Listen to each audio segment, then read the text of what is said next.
독립운동가 박열 열사의 아내 가네코 후미코는 1923년 관동 대지진 때 박열 열사와 함께 투옥이 되어서 고관대작 암살을 시도했다는 대역 제목을 쓰고 사형 언도를 받았습니다. 옥중에서 가네코 후미코는 1926년 2월 27일에 박열과 함께 대역죄 및 폭발물 단속 벌칙 위반 혐의로 재판정에 섰습니다. 그때 가네코 후미코는 26일 밤이라는 수기를 이렇게 낭독했습니다.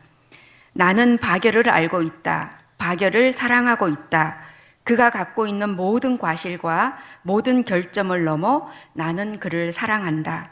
때문에 그가 나에게 저지른 모든 과오를 무조건 받아들인다. 박열의 동료들에게 말한다. 이 사건이 우습게 보인다면 뭐든 우리 두 사람을 비웃어도 좋다. 그렇지만 이것은 두 사람의 일이다. 재판관에게도 말한다. 부디 우리를 함께 단두대회에 세워달라. 박열과 함께 죽는다면 나는 만족스러울 것이다. 그리고 박열에게 말한다. 설령 재판관들이 우리 두 사람을 갈라놓는다고 해도 나는 당신을 결코 혼자 죽게 하지는 않겠다.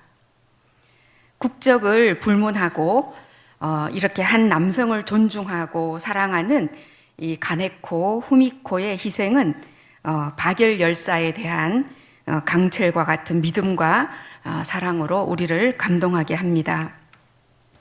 오늘 성경에 나오는 인물도 자신의 부족 공동체에 대한 그런 정체성 또 안위 이런 것들을 모두 내던지고 죽음을 불사한 그런 행동을 보여줍니다.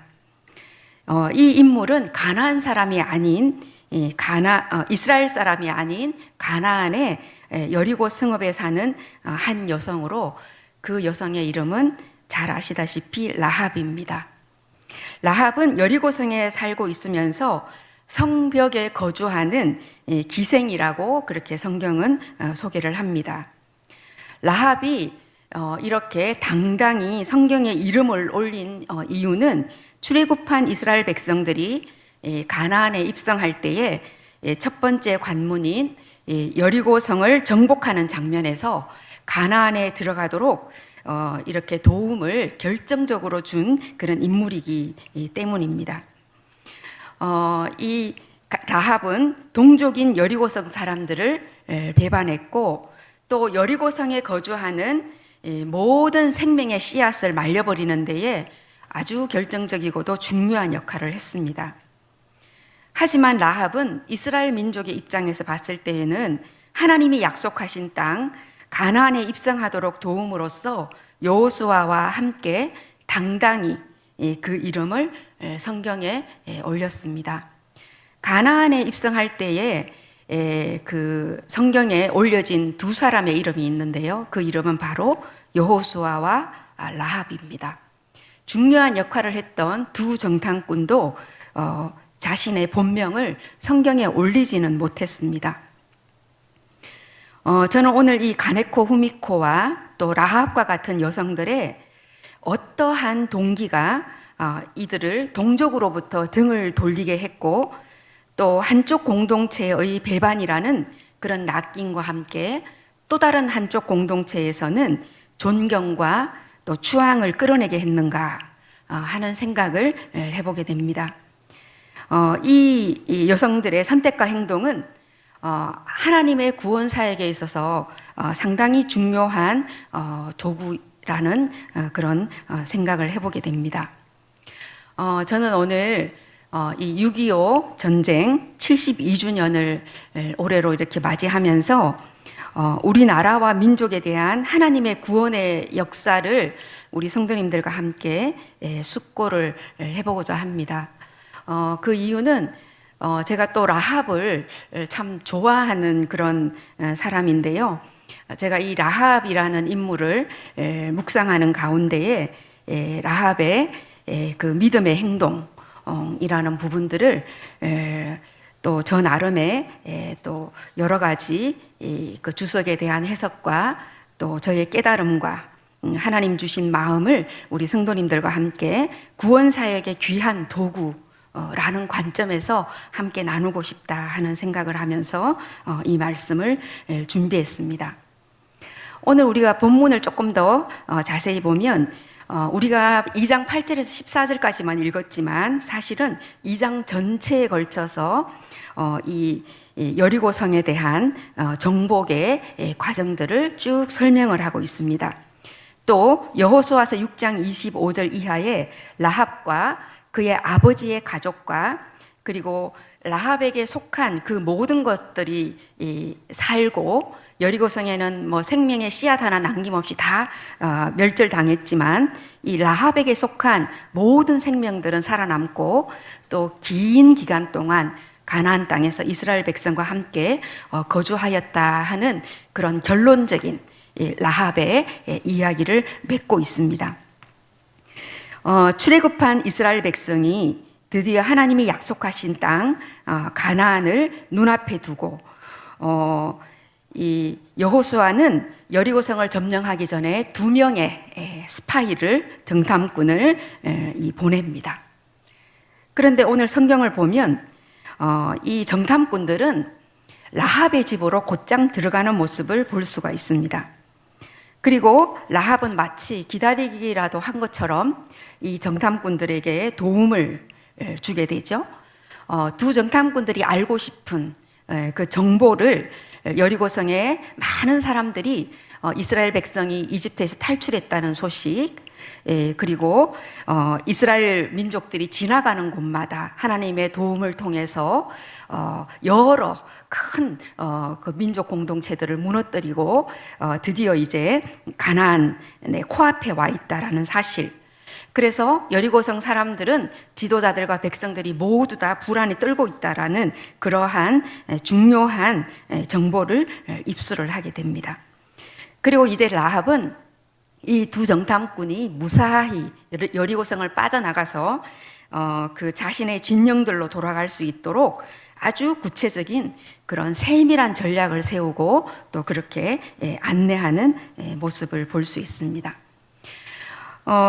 제가 오늘 이 성경 본문을 쭉 읽으면서 드는 생각은 이 여호수아를 기록한 성경의 저자는 별다른 사슬도 없이 상당히 빠르게 이 사건을 진행시키고 있는 모습을 볼 수 있습니다. 마치 일사천리로 마치 계획된 것처럼 이 사건은 진행이 되게 됩니다. 그런데 이 본문의 내용을 행간을 음미하면서 자세히 읽어보면 이 일은 마치 빠르게 그런 속사포처럼 진행된 일이라기보다 준비된 자들을 통해서 그 일들은 매우 세밀하고 구체적으로 하나하나 진행되어 가고 있다라는 사실을 알 수 있습니다. 여호수아나 라합이나 두 정탐꾼이나 이 동원된 하나님의 일꾼들은 여리고성을 점령하기 위해서 철저히 준비된 그런 사람들이다라는 것을 우리는 깨닫습니다. 하나님의 구원의 계획의 역사는 이미 그들 앞에 와 있었고 또 그들은 그 구원의 역사를 바라보면서 스스로를 준비했음을 알 수가 있습니다. 특히 라합은 오늘 본문의 주인공으로서 하나님의 구원의 도구임에 틀림이 없습니다. 그래서 어떠한 이 여성의 동기나 또 안목이 하나님의 도구로 자신을 사용하도록 내어드렸는가 하는 것을 오늘 이 본문의 말씀을 통해서 좀 더 깊이 묵상해 보도록 하겠습니다. 먼저 라합은 이 모든 인간의 역사를 하나님의 여호와 하나님의 구원사적인 시각에서 보았다라는 사실입니다. 라합은 두 정탐꾼을 지붕 위에 널어놓는 3대에 숨겨놓고 그들이 그 자리에 몸을 숨기기 위해 눕기 전에 이렇게 말합니다. 여호와께서 이 땅을 너희에게 주신 줄을 내가 아노라.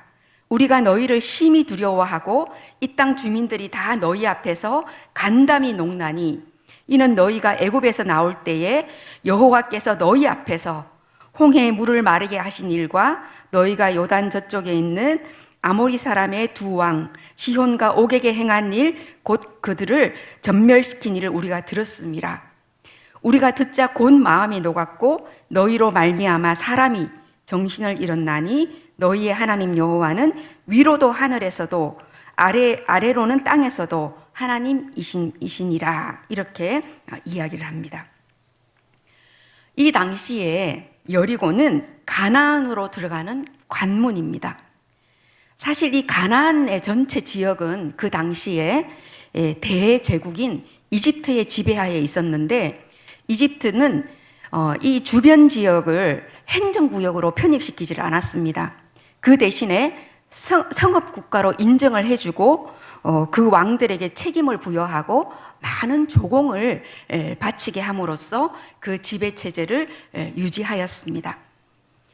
그러니까 여러분들이 한번 생각을 해보십시오. 성을 중심으로 한 공동체를 이루고 있는 마을에서 자신의 국적을 포기하고 새로운 세상을 꿈꾼다는 것은 매우 위험한 일입니다. 하지만 라합은 이미 유대인들이 그 당시에 거대 국가 권력을 지닌 이집트를 탈출을 했고 거기에는 그들이 믿는 전능한 신 하나님의 이끄심이 있었다라는 것을 알고 있었습니다. 그러나 그녀는 정말 한낱 비천한 그런 세속 기생에 불과하죠. 라합은 성경에서는 기생이라고 소개를 합니다. 라합의 직업을 히브리어로 조나라고 이렇게 소개를 했는데요. 이 성전 기생 커데시아라는 단어와는 완전히 다른 의미입니다. 고대의 동방 지역의 바알 종교는 성전 안에 창녀들을 두었습니다. 이들은 제사장에 준하는 직분이고 또 성별이 되어 있었고 그래서 세속적인 창녀와는 완전히 다른 역할을 하였습니다. 그러나 여기에 이 라합은 조나, 세속적인 창녀입니다. 사회의 가장 밑바닥에서 갖은 멸시를 받으면서도 자신의 몸을 팔아야만 생계를 유지할 수 있는 그런 신분입니다. 하지만 이러한 라합의 삶의 정황에 우리가 이 비천한 여인의 삶의 정황에 관심을 갖게 되는 것은 그녀가 성을 정탐하러 온 이스라엘 백성들의 입장에 동조하고 또 자신과 같이 낮은 처지에 있던 사람들을 위해서 헌신한 사실에 주목해 볼 수 있습니다. 이집트의 노예였던 히브리 노예들, 이스라엘 백성의 이집트 탈출은 그녀가 몸담고 있는 여리고성의 이중적인 착취로부터의 해방의 꿈을 보여주고 있다. 이렇게 우리는 라합의 입장에서 생각해 볼 수 있습니다. 라합은 여리고성 안에서 비천한 세속 기생으로 살아가는 억압된 삶을 영위했습니다. 여리고성 안에서도 하층민 중에 하층민의 삶을 유지했다는 것이죠. 여리고성의 지도자들은 이집트에 조공을 바치기 위해서 그 하층민들을 다시 억압하고 고열을 짜내었습니다. 다시 말하면 라합은 이중적인 억압 속에서 고통을 받고 있었습니다. 이러한 상황 속에서도 라합은 고통으로부터의 해방을 꿈꾸었고 또 절망 속에서도 희망을 발견하는 그런 삶을 선택했습니다. 그녀에게 들려오는 히브리 민족의 탈출과 그들과 함께 하시는 하나님의 역사는 이 라합의 마음을 흔들어 놓았습니다. 그리고 자신도 그 구원의 역사의 한가운데에 서고 싶다라는 그런 희망을 품게 했습니다. 라합은 이스라엘 민족이 곧 여리고성에 닥칠 것이고 자신처럼 사람이 많이 드나드는 기생집에 혹시 올 수도 있다. 여기에서 매우 뭔가 중요한 만남이 일어날 수도 있다라는 것을 염두에 두었을 것입니다. 라합은 준비했고 또 결심했고 그 일을 위해서 이스라엘의 여호와 하나님에 대해서 묵상을 했습니다. 그리고 그가 행하시는 역사를 바라보고 또 여호와 하나님에 대한 믿음을 키워갔습니다.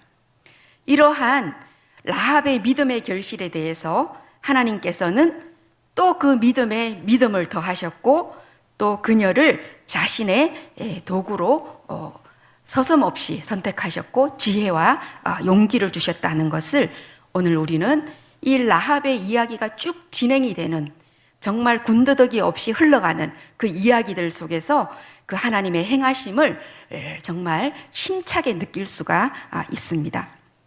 사랑하는 성도 여러분, 우리 성도님들도 이런 라합과 같은 사람이 되시기를 바랍니다. 우리 앞에 보이는 눈앞에 작은 이득이나 혹은 성취, 이러한 것들에 매이기보다는 미래를 보고 또 꿈을 꾸고 하나님의 비전을 이루어 가시는 그러한 성도님들이 되시기를 바랍니다. 이러한 꿈은 다음 세대에 심어주는 그런 꿈들입니다.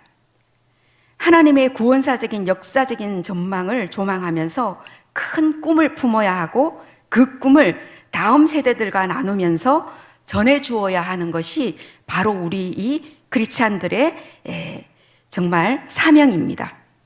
오늘 본문을 통해서 볼 때에 라합은 오른쪽 눈과 왼쪽 눈 말고도 뭔가 제3의 눈, 어떤 해안이 열려 있음을 알 수 있습니다. 그 눈이 있었기 때문에 이방 여인이지만 이 라합은 당신들의 하나님만이 참 하나님이심을 이 라합은 깨달아 알 수 있었던 것입니다. 그 하나님은 이제 여리고성에서도 승리를 거두실 것이라는 것을 라합은 굳게 믿고 있었던 것입니다. 6.25 전쟁 72주년을 맞이하면서 우리들은 다음 세대에게 분단과 갈등 대신에 통일과 평화를 물려줄 책임과 의무가 있음을 동감합니다. 하나님이 우리 민족과 나라를 통해 이루실 구원의 역사를 바라보면서 우리 자녀들과 다음 세대들에게 하나님의 비전을 가르치고 또 그 꿈을 심어야 하겠습니다. 다음으로 라합은 그 가족과 다음 세대의 생명을 살리기 위해서 투신할 줄 아는 그런 그 사람들에 대한 사랑과 또 용기와 지혜를 가진 사람이라는 것입니다. 12절에서 13절을 보면 그러므로 청하노니 내가 너희를 선대하였은즉 너희도 내 아버지의 집을 선대하도록 여호와로 내게 맹세하고 내게 증표를 내라. 그리고 나의 부모와 나의 남녀 형제와 그들에게 속한 모든 사람을 살려주어 우리 목숨을 죽음에서 건져내라.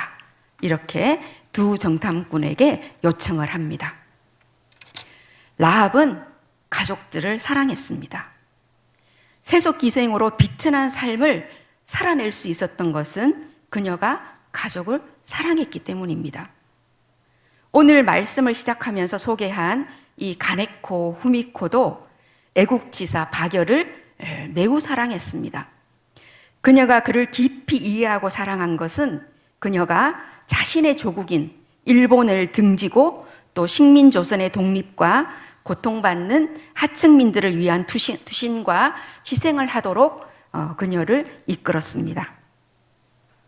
우리는 정말 너무나도 빈번히 수많은 가치와 이상적인 이념들을 말합니다. 그러나 그 속에 실질적인 사랑이 없다면 아무런 소용이 없다는 것을 우리는 너무나 잘 압니다. 예수님께서는 마태복음 8장 5절 이하에 보면 백부장의 믿음을 보시고 그의 하인을 말씀으로 고치십니다. 그런데 여러분, 이 백부장은 어떻게 해서 그런 믿음을 가질 수 있었을까요? 이 백부장도 라합과 마찬가지로 이방인입니다.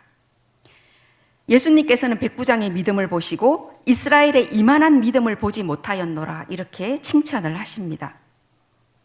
저는 이 말씀을 읽으면서 그런 생각을 했습니다. 백부장이 그 하인을 정말로 사랑했구나라는 생각이 들었습니다. 중풍병으로 몸져 누워있는 하인이 어디다가 쓸모가 있겠습니까? 그러나 백부장은 그 하인을 사랑했고 또 그 하인의 고통에 온 마음으로 공감했기 때문에 그가 직접 예수님을 찾아갔고 그 예수님이 바로 내 하인의 병을 고칠 수 있을 거라는 믿음을 가질 수 있게 되었다는 것입니다. 사랑이 우리로 하여금 예수님에 대한 믿음으로 이끌게 합니다. 오늘 라합은 그의 가족과 남녀 형제 자매와 부모를 사랑하는 그 사랑으로 인해서 여호와 하나님에 대한 큰 믿음으로 나아갈 수 있었습니다. 우리는 착각할 때가 많습니다. 큰 이상을 말하고 고상한 가치와 이념을 외치고 또 추상적인 믿음의 용어들을 사용하면 우리가 크고 위대하고 꽤 괜찮은 사람이 될 것처럼 생각을 합니다. 하지만 우리 곁에 있는 가족들, 그리고 교회 공동체 식구들, 그리고 내 이웃들과 더 나아가서는 구체적으로 나에게 다가오는 이 민족과 국가에 대한 진정한 사랑이 없이는 우리가 외치는 이 이상과 꿈은 한낱 덧없는 정말 꿈처럼 되어버릴 것입니다. 믿음의 전제는 내게 주어진 사람들에 대한 실제적이고도 진실한 사랑이 우선이 되어야 한다는 것입니다. 이러한 라합의 사랑은 미래를 내다보는 하나님의 큰 구원의 사역으로 그녀를 이끌었습니다. 형제자매와 그에 속한 모든 식구들이 살아남아서 다음 세대를 이어가고 이들이 바로 위로는 하늘에서 아래로는 땅 위에서 과연 당신들의 하나님만이 참 하나님이십니다 라는 고백 위에 살아갈 하나님의 사람들임을 생각했습니다. 이러한 이유 때문에 라합은 우리가 소위 믿음의 장이라고 부르는 히브리서 11장에 등장을 합니다. 히브리서 저자는 아벨, 에녹, 노아, 아브라함, 이삭, 야곱, 요셉, 모세 이런 순서로 믿음의 계보학을 적고 있습니다. 그 가운데에서 여성들의 이름이 등장을 하는데요. 하나는 아브라함 뒤에 나오는 사라이고 다른 하나는 모세 뒤에 나오는 라합입니다. 사라와 라합은 대조적인 출신 성분을 가졌습니다. 사라는 믿음의 조상, 아브라함의 본처입니다. 열국의 어미라는 영광스러운 칭호를 거머쥐는 그런 여성입니다. 그러나 거기에 비하면 라합은 이방 여인인 것도 모자라서 몸을 팔아야만 생계를 유지할 수 있는 세속 창기였습니다. 완전히 하늘과 땅 차이지요. 그런 라합이 사라와 나란히 거론이 되고 있습니다. 더 넘어서서 아브라함이든 모세든 이스라엘의 위대한 남성들과 어깨를 나란히 하는 것을 우리는 오늘 말씀을 통해서 목도하게 됩니다. 무슨 근거로 그렇습니까? 이것은 사랑을 기반으로 한 믿음 때문에 그렇습니다. 믿음으로 기생 라합은 정탐꾼을 평안히 대접하였고 또 순종하지 아니하는 자와 함께 멸망하지 아니하였도다. 히브리서 11장 31절에서 히브리서 기자는 이렇게 증언하고 있습니다. 그래서 여호수아는 라합을 살몬과 결혼을 시킵니다. 살몬으로 말하면 나손의 아들이요 아미나답의 손자인데 아미나답은 모세와 사돈뻘이 되는 사이이고 또 그렇기 때문에 소위 말하자면 뼈대 있는 가문, 이 성골이죠. 성골 가문의 정통 후계자입니다. 모세가 여호수아를 아끼고 총애했듯이 아마 여호수아도 살몬을 아꼈을 것입니다. 살몬의 고모가 모세의 형수 아론의 부인이니까 여호수아는 아마 살몬이 어릴 적부터 자라나는 그 모습과 사람됨을 잘 알고 있었을 것입니다. 라합의 그런 훌륭한 여성의 남편감으로 그만한 인물이 없다고 생각을 했겠죠. 그 사이에서 누가 태어납니까? 바로 보아스가 태어납니다. 보아스에게서 오벳이 나오는데 그가 바로 이새의 아버지요 또 다윗의 할아버지이니 라합은 결국 다윗 왕의 고조 할머니가 되는 셈입니다. 마태복음 1장의 예수 족보에도 당당히 이름이 올라가 있는 이 라합. 정말 이쯤 되면 너무나도 완벽한 그런 인생 역전이죠. 그녀는 이스라엘이 광야에서 가나안의 시대로 넘어가는 연결고리가 됩니다. 그녀를 통해서 새로운 한 시대가 태어납니다. 역사의 흐름 속에서 이토록 생생하게 하나님의 뜻을 꿰뚫어 보고 또 이토록 용감하게 행동을 취한 라합의 용기와 지혜가 놀라울 따름입니다. 사랑하는 교우 여러분, 우리는 이러한 라합처럼 투신하는 그런 용기와 지혜를 가진 사람들이 되어야 합니다. 우리 민족과 교회 공동체를 위해서 헌신하고 또 희생하는 용기와 지혜를 보여줄 수 있는 사람들이 되어야 한다는 것입니다.